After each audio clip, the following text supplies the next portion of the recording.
Hey, you working with Wolf now? You working with Wolf? So that's what we take up now, isn't it? Yeah, take up. Then you're not busy with where to drop you. I know. I'm going to miss you, my baby. I miss you.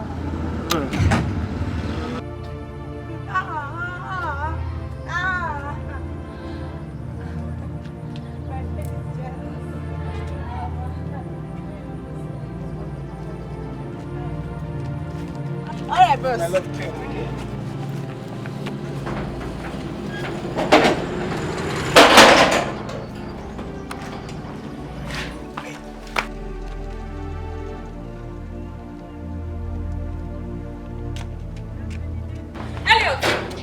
Elliot! Who was that? Sofia. Hey, how are you guessing you may bond? I understand. You understand? Okay, that's my girlfriend. Your girlfriend? Yeah. Money making? You're my best female friend for crying out loud. Your female best friend? Elliot! You might understand. Sofia! Sofia, la demanda. Sofia!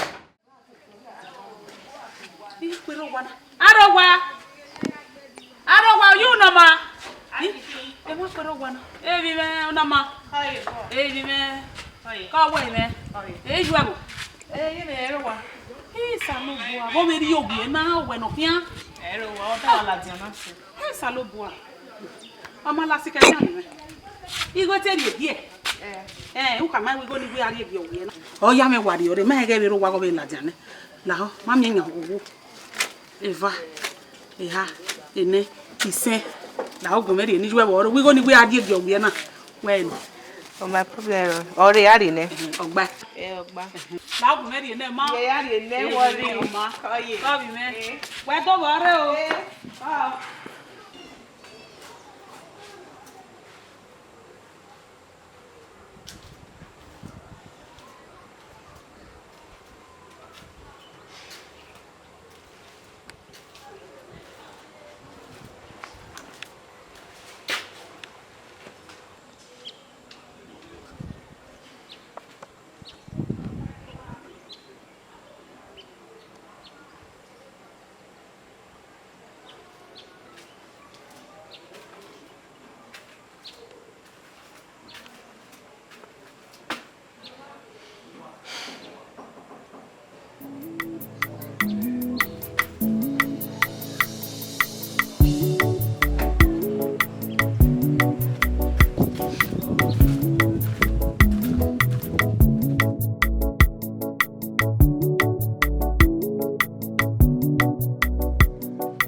I never knew you loved me like this. Imai, wow.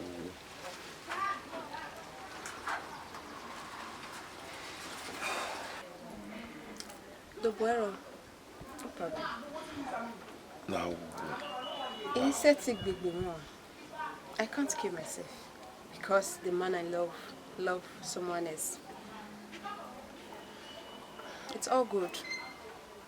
So I will say, I'm okay. they never give me a green light now. Imi wa give me my bestie, my sister. So I never knew we recording ya now. We making our so. Then we knew when you mom. I'll do when you belly when you might belly lue. To send when you sell it, when you may sell it lue. Man. Anyway, no problem. I forgive you. I forgive you. Forgive you.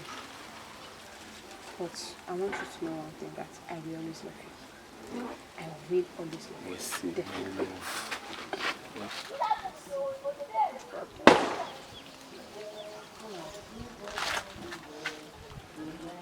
Okay. No other. Any other?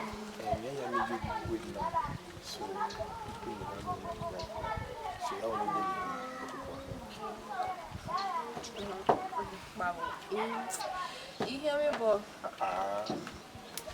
You said you forgive me. What will you want to give me? So you do here? Me, you might forgive me. I know you. You will not forgive me. One hour we will not be say I will be. Okay.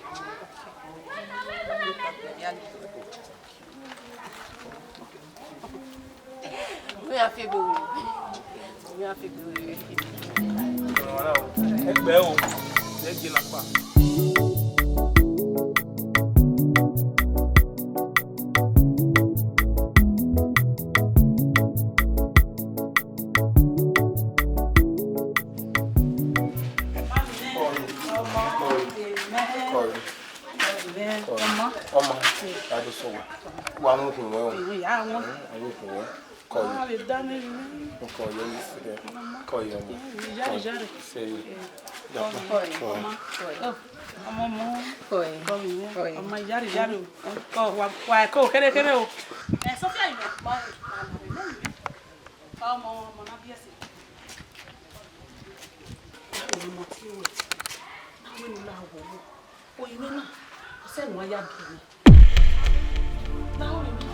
Mami veni kwa sana isema mwisha. Oge bena yako kenoro. Oge se mafia. Gogo. Mami go no kere no de. Ibe mu gbo, ibe do ki ba e. E ki gba won bona o. E ti gba won bona. Iti e we ba. Oi. Ye me ni kai. Yan se ti ye ko. Ya. Okay. Oge owe ibo na mu yo mo. Ba, akili wa diyo. Ya ti ko ile. Iwo ni ma ya ko lo. Me to di e we la wa ze ma mi. Ma. Oi. Wesi. Oi. Wesi. Oi. Ma o. Kere yari. Ah. That's any way. I want to go and you am a one. Ya ba. Ka bi me yari o. Kere o.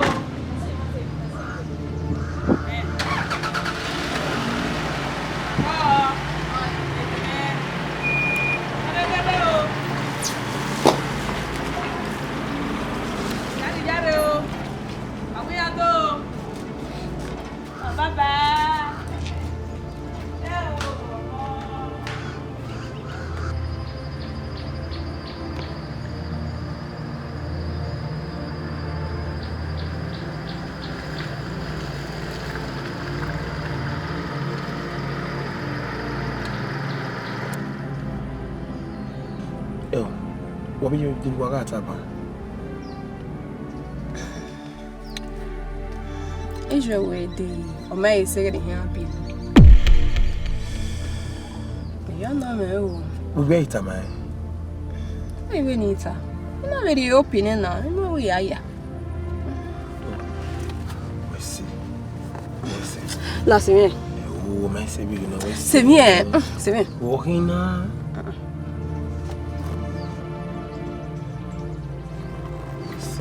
Yeah, here now.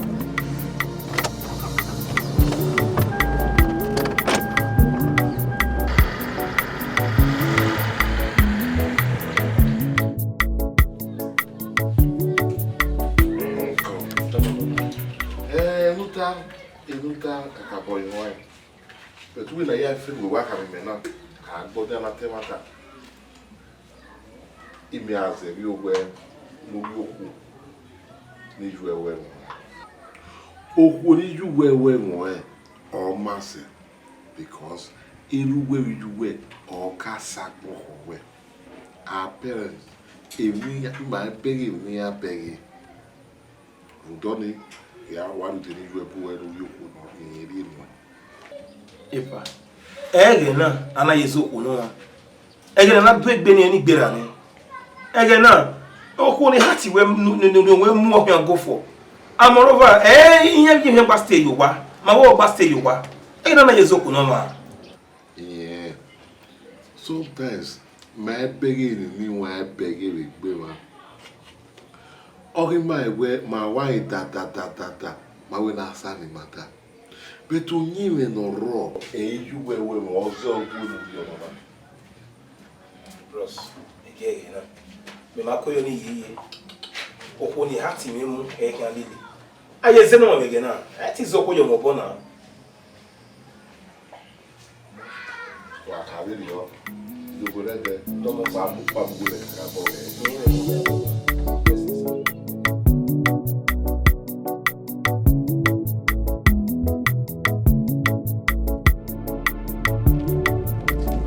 Down. Down. Ojobo down. Ya dabi wa o. O ma si e. Ya ike gbo ma bi. Wa agele ike gbo ma bi. Come again.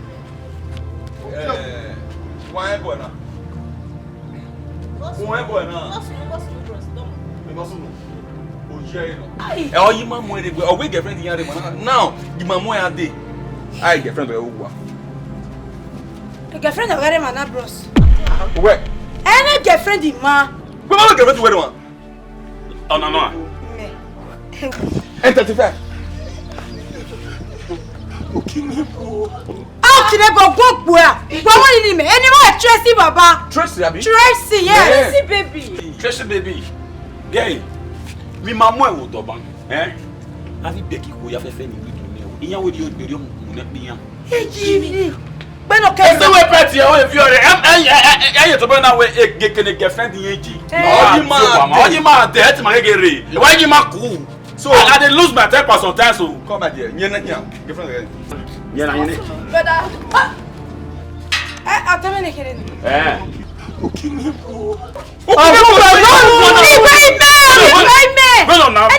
pass na no why you wo to na o my girlfriend o ge. Boy chance no always. Mama, okay, ma ene. So ura una be ameme ba ya. Mama, la re mo ni me. Anyone Tracy? Ega ebo na gwa ge na. Brazilian o si le bibiere mu bibiere bi junction. Non, elle de cette junction. Yan wo yan chama yan. Ija o wa sile. Jai. Owepo na we yan ati mu bi. Pe mai mu ewoji na ma gbewa. But epo na heken we ye mu. Igbagba yo me gbe tene. Boyfriend ine. Oh, come. No, we gele show. Oh, why boyfriend in work here to? Ha, what why yan mi na? In case of we are ready to give you my brother. Phone who you. Since we were gi mu na, be ne puna ya kwa. And we ya fi mu em. Ito go get bros. Come. Hey, give fear me. Ba de ra be ku e. Bros. Ma ni wunu ko me akpolo. Nene mi to bo we ti ya do. Ya mu gbe wo kan we. E jore to bo we fun ara. E pa ti no se fun na to bo e ki e. O ji. Do it now. Kiye. Oragbe. Egbe wa wo mi. Pupo ge. Ma mi wa so go. Ma yin mo e ba me ni yan ni. Ya ta lo ni ba. Nini go ne we se. Eto o shigile wo ya ba ya wa bi gbe mo. O kini bo. O da lo polo. O ja o. On a said an fence. On a fence Toma. Wa we slap you come. You went on a fence Toma. Bro, Sofia Maggie we Maggie bu. Wa ko gun we. Eli wo dem.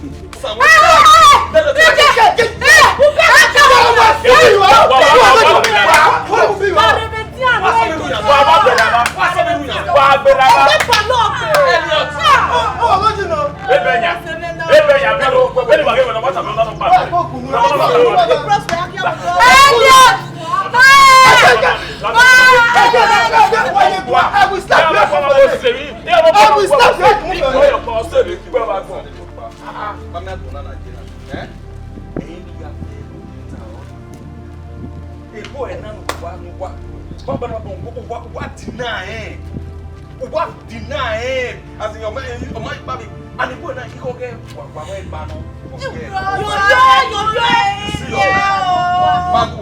you see on that. Continue your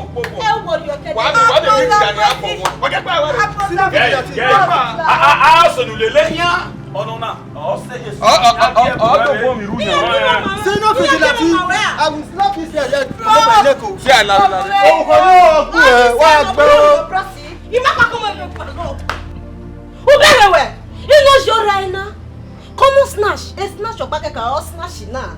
Una wa deny yere. Ah? E mo me vaccinate na fa. E mo.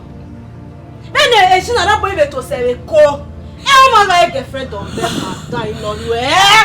You know where? Then I need you say, or you call you what? Who be a boy? It's not your back. Hey, young women of what for? Elliot! Oh, for no second. Go away, yeah. Good way. Wait,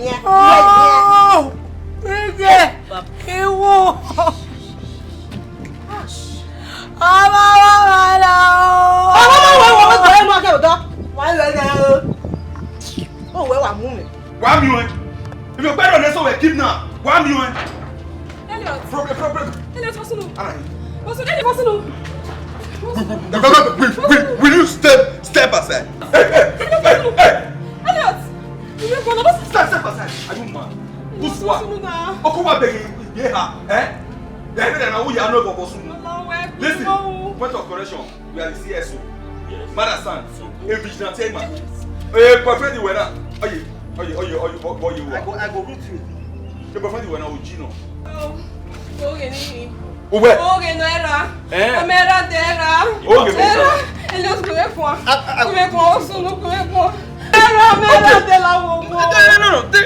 No. Relax. Our man over ban. If I know we ban.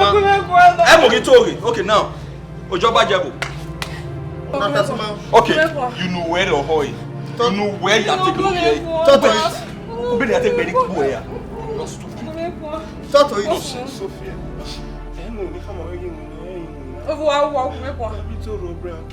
Oh! Me not take it up be by bow. Special.